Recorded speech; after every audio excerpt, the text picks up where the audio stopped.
Hey everyone, welcome to Tuesday with Pastor Dan. I know it's been a couple weeks with VBS and headed back to Wyoming and visiting family and doing some work out there. I was going to try to do one while out there, but I didn't get it done. A little busy. But anyhow, some of you, well, many of you probably know at this point that I was pre-med and doing science and strength and conditioning coach, chiropractor, something like that. And so within that, at a small college, you have to be pre-med, so you have to take biophysics, kinesiology, and then just regular physics. And even in high school, I made sure I took physics because I found it absolutely fascinating, and I love physics. Classical physics. So, right, force, acceleration, mass, all those things, right? Sound waves and that good stuff. But recently, my science-minded love for that kind of stuff has come back into play, and I've been absorbed in quantum physics, which is quantum states, so at a subatomic level, beyond what we can, atoms and all of that stuff. And I'm going to do a terrible job explaining any of this, but just let you know I've been fascinated with it. And one of the pieces of quantum physics is a thing called quantum entanglement. And again, surface level, not the perfect explanation, not a teacher explanation, but quantum entanglement essentially means that everything is entangled at a subatomic level. That we experience this entanglement, or everything does,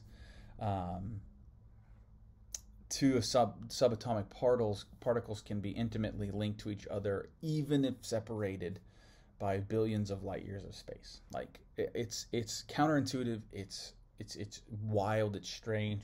One of the things I heard in a lecture thing that I was listening to was that this rock and this tree are together, and take the rock, put it on the moon, and then go cut the tree down, and the rock will move because of the level of entanglement they experience at a subatomic level.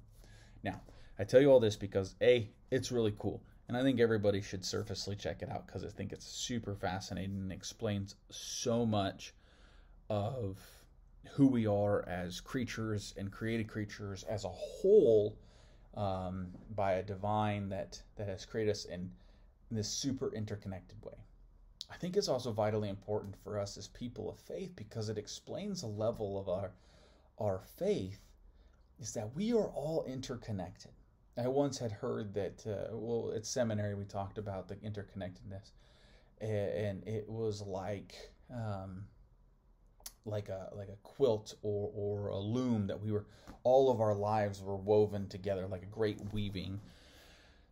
We as people of faith believe this, that we are all connected by the divine, by the Spirit of God, by the breath of God. We all share that. It's like a watercolor that just runs all together and running through, like a life force that weaves all of creation together. And I think it is an incredible piece for us to hold on to and remember. It is because, right, it tells us who we are and how we act and how we live in this creation, in this universe, the beauty of it, and how we interact with one another and how our actions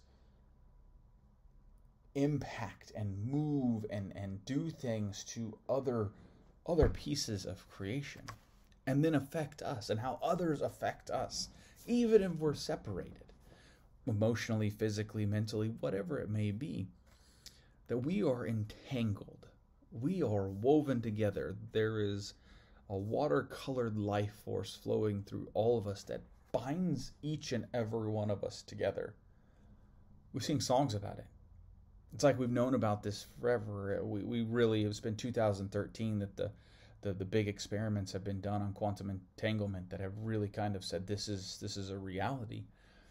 Blessed be the tie that binds, right? I mean, we are entangled with one another, and we should recognize that and realize that and lean into that, because when we recognize that weaving and binding of lives and realities together, that means from the poorest to the richest, to the black, the white, the the Muslim, the Christian, all of us, whatever it may be, the atheist, the Jew, we are woven together at a level that we can't even comprehend by the divine.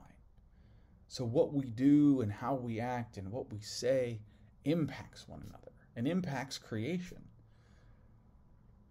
I don't know, it just makes me really contemplate who I'm supposed to be in this world and how I'm supposed to live in light of who others are, and most of all, who God is, who weaves us all together. May you all be blessed. Look forward to seeing you soon.